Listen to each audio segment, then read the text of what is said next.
So, turn 6, and we are halfway through the game. But before we go any further, there is one other game mechanic I'd like to address. I've been talking a fair bit about the troop quality and how B quality troops would usually win against D quality troops.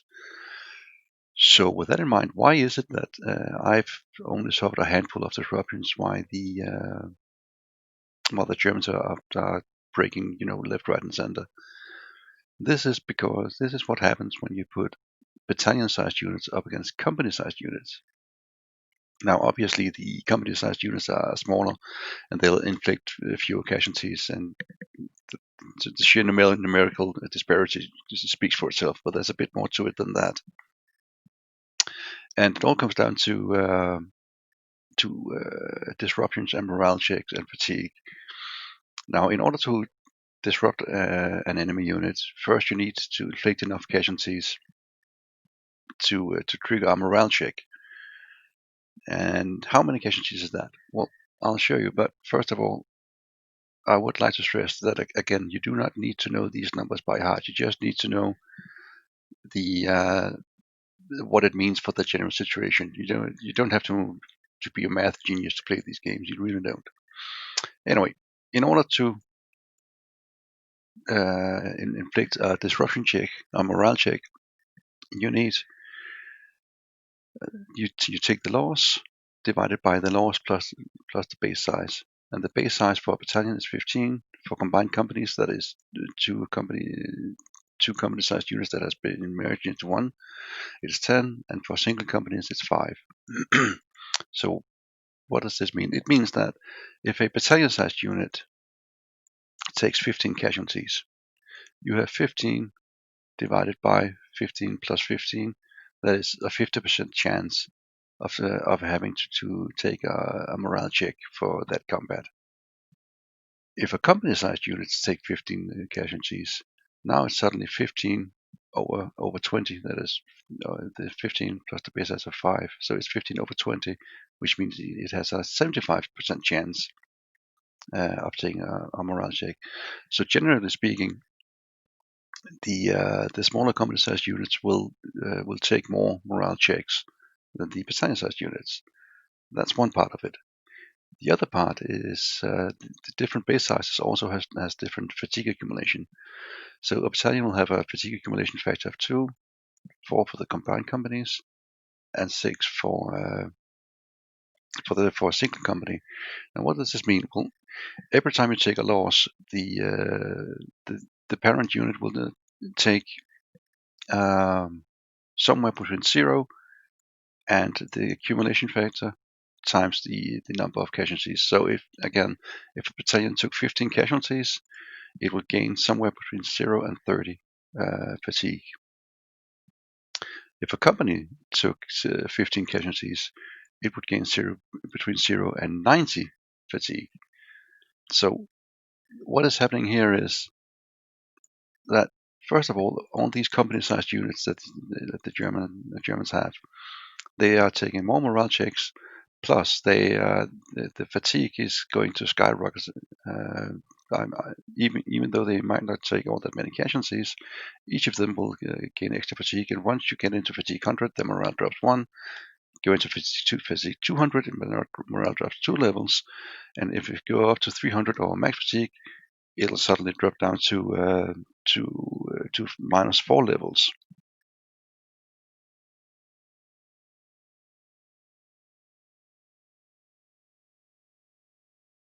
Now, as I said, you don't have to do all this math every time you play the game. I mean, if you went through all these calculations and all the calculations for the combats, you never finish your game. But what it does mean is a line like the Germans have in this scenario, which is a thinly held line of company-sized units, with another thinly held line of a few more companies and with some AT and artillery support. They can hold, but not for all that long. The company-sized units will take 3 times as much fatigue, and they'll be 3 times as likely to be forced to take a morale check than a battalion-sized unit.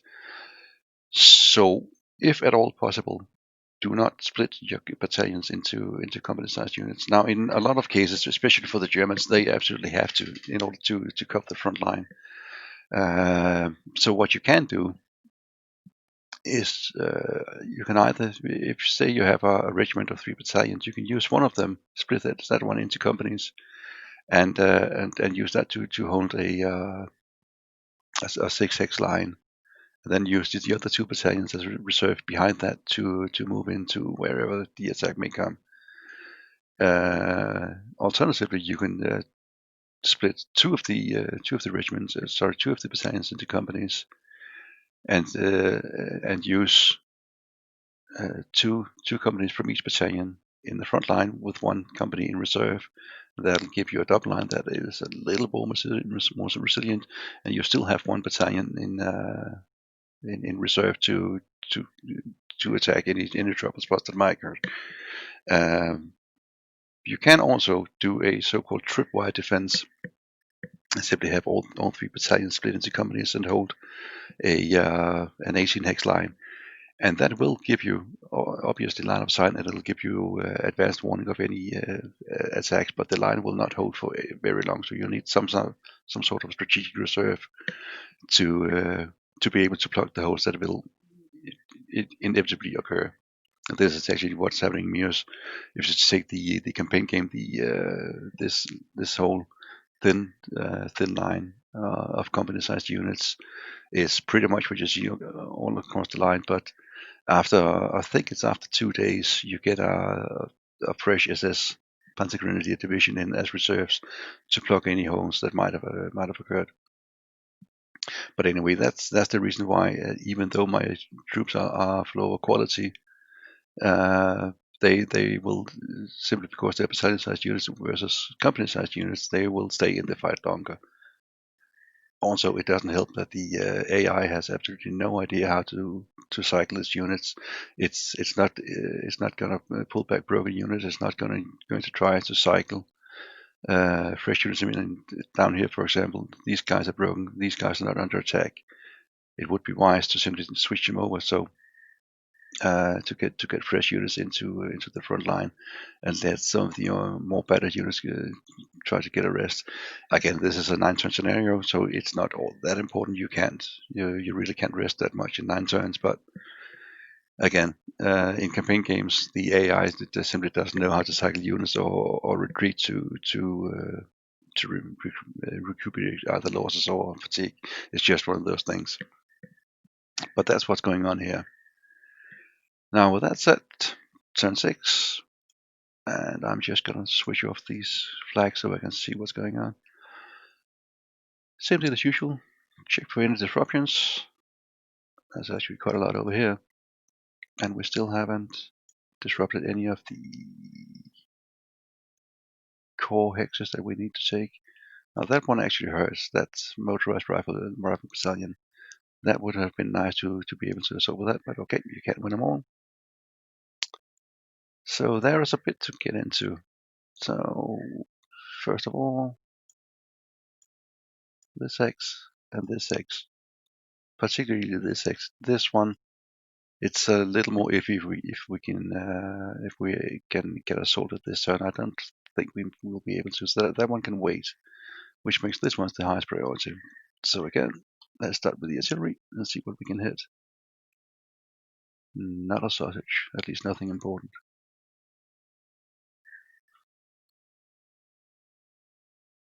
Hey, he broke already. That's excellent news. That means we can try and break these guys. Nope. Down here, what do we have? I mean, we could, in theory, attack these guys, but we don't really need to. I mean, this victory hex will go to the northern force, and we don't really need to attack these guys in order to move westwards. So there's no real reason to attack them. These guys are out of the picture. They can't really go anywhere. They are pretty much cut off. which leaves the artillery. But I would like to break that lone company in there to clear a path for the next assault.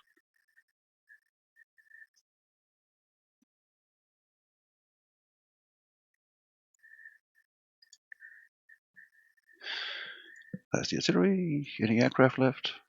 We've got one.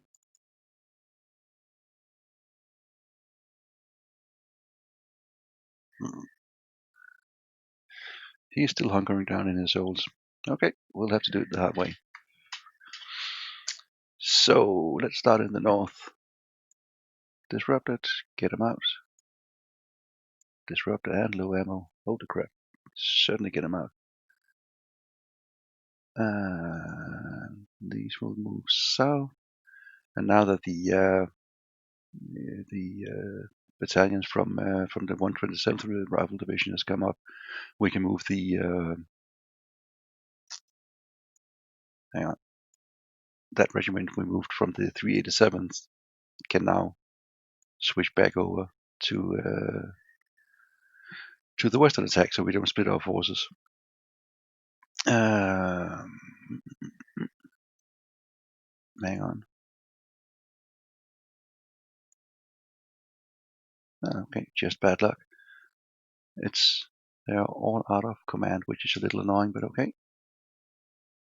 Local supply values are at least decent, and they are within range, or at least more or less so. Yeah, we can move these guys closer. Should have a little bit. It's not vitally important, but so these guys are all disrupted. So if we can get somebody in there, now this is uphill. So if I move from here to here, I probably won't have enough movement points to assault directly. So instead, no, those were disrupted, so we're not going to do that. Those are not disrupted, no chances. So we are just going to, he moves up there and they can move in afterwards. Fair enough. We've still got the Armored Brigade and the Motorized Rifle Battalion with this 20 assault. That should be sufficient to dislodge those.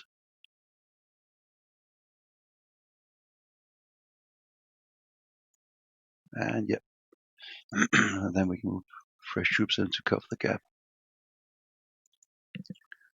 Assuming they don't break.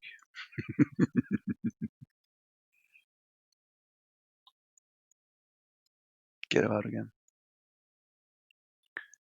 And can they move into the rubble? They can't. Which means that these guys, they can now advance forward. They go into Pub the Hole. And these guys can move back to get closer to their respective HQs down here. Let's see, where do we have the Steel Brigade? They're over there. Can anybody see in here? Yep. Yep.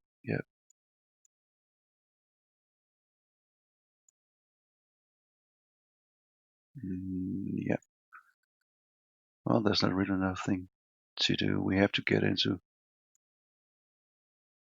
closer range.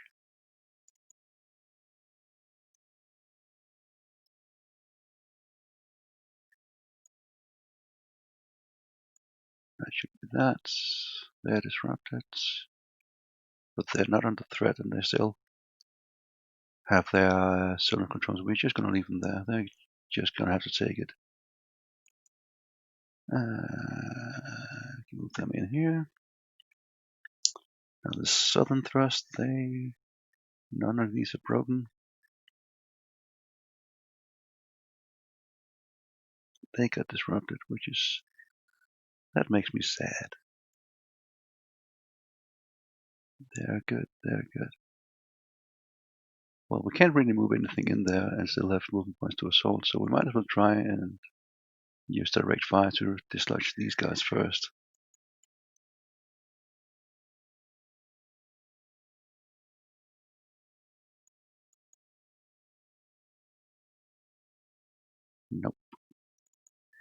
Well, what if we...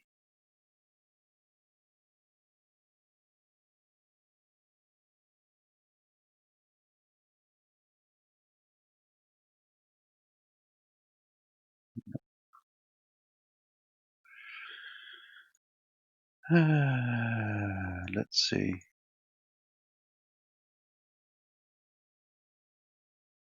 Actually, what we can do is this. He attacks them there.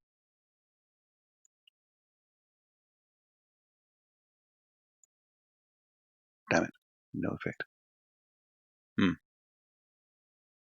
that was not part of the plan.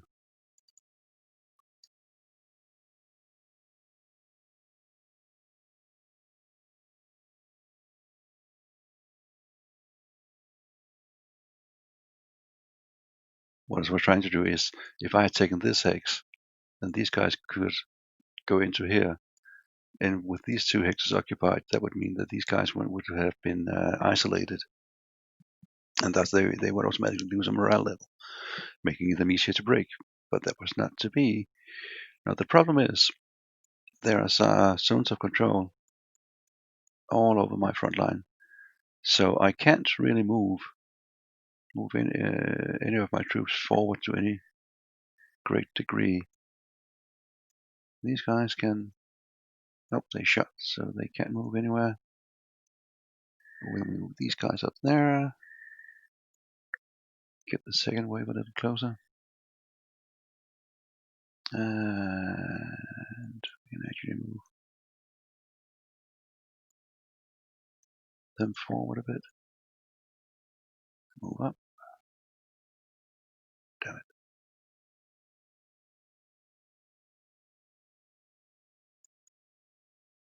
They are disrupted, but they still exert zone of control, so they're going to move in here. Now these guys are isolated. They're not going anywhere. It's not really important against the AI, because the AI doesn't do tactical withdrawals of any sort. So, but at least now I know he's not going anywhere anytime soon.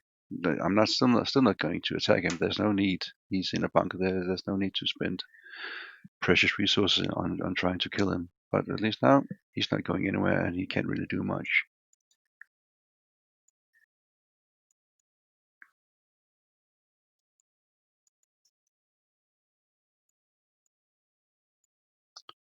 So that takes care of the north, pretty much. Well, if they can't assault anyway, they might as well fire.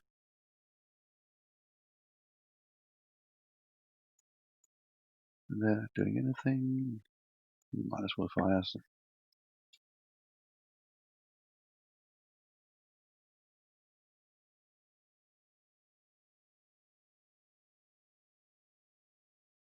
Yeah, that was a bad move. I'm taking more casualties from the reaction fire than I had any chance of inflicting. But okay, there are Russians. There's plenty of them. No ammo, but they're still the only guys in range. So in you go.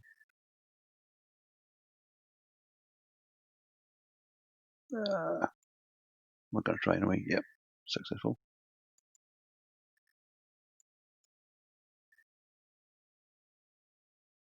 Now you've got one guy disrupted. The other guy can go up there. And we can do the same down here. I mean, they're disrupted, so they're not going to attack. But at least now I've neutralized this guy, so he's not going anywhere. He can't retreat to reinforce any of the objective vectors.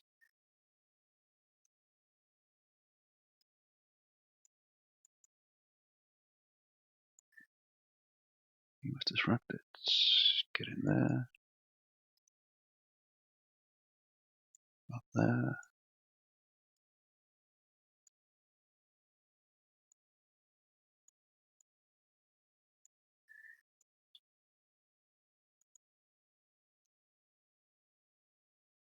Still slowly creeping forward.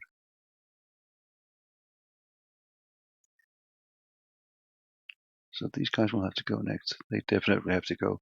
Otherwise, I'm never going to make it up here. These guys will have to go. That one is mine. So it should be a draw, I think, now. Yep. So only thing that remains now is actually to weather the German fire and then go on to the last 3 turns.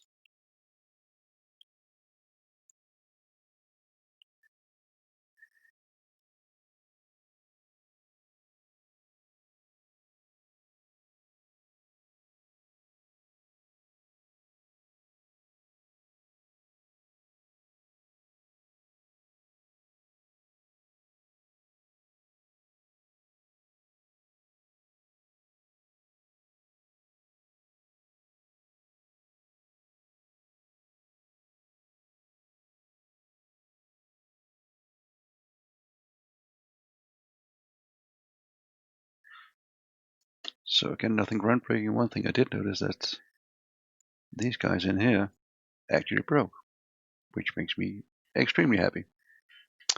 But we will see what we can do in turn 7 in the next episode.